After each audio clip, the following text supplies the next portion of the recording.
Today I want to talk about the weak points of Aikido. And I've prepared a script here, so I'm going to be looking away from the camera on occasion. It just makes these things go faster.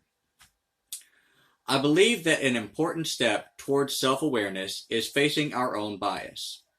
One can be biased for or against something, and like it or not, we all have biases. Many people are biased against Aikido because of poor representation or bad experiences, just as many are biased for MMA because it is popular and appears very effective. Personally, I am biased against popular trendy things in general, which includes MMA and BJJ. Likewise, I have a favorable bias towards Aikido because it is my art and I had an extremely positive experience in learning it. Having acknowledged that, I can now reflect critically upon Aikido by looking at how other popular styles surpass Aikido in certain ways. Some have claimed that aikidoka rarely test themselves, thus are prone to inflated egos and false confidence regarding their art. While my personal experience included regular sparring and high-pressure type of randori, I cannot discount the experiences of others just because they're different from my own. I even said in my last video that if practitioners never take Aikido out of the box, they will never develop practical skills. Lack of sparring can lead to fixation on kata and seeing Aikido as techniques rather than principles, as I've said. I can see how the false confidence born from that could turn into egotism and narcissism down the line. Testing your skills and failing leads to humility and growth.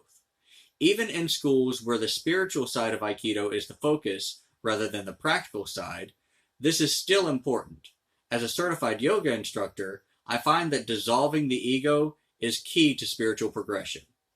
Now on to the practical points. Endurance. Because of the nature of the art and the way that we practice, there tends to be little in the way of cardio. As such, we may find ourselves tiring easily. Even if we drop an assailant and have to get away, it does us no good if they catch up with us as we attempt to flee. This can be an obvious problem in terms of sport performance. Defense. While Aikido is believed by many to be a purely defensive style, when applied practically, our defense is offense.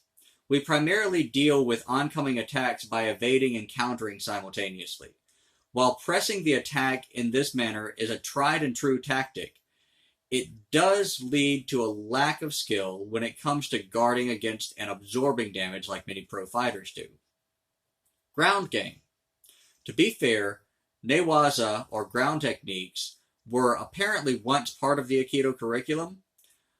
When asked about this, my sensei simply said, "The ground is the last place you want to be in a fight.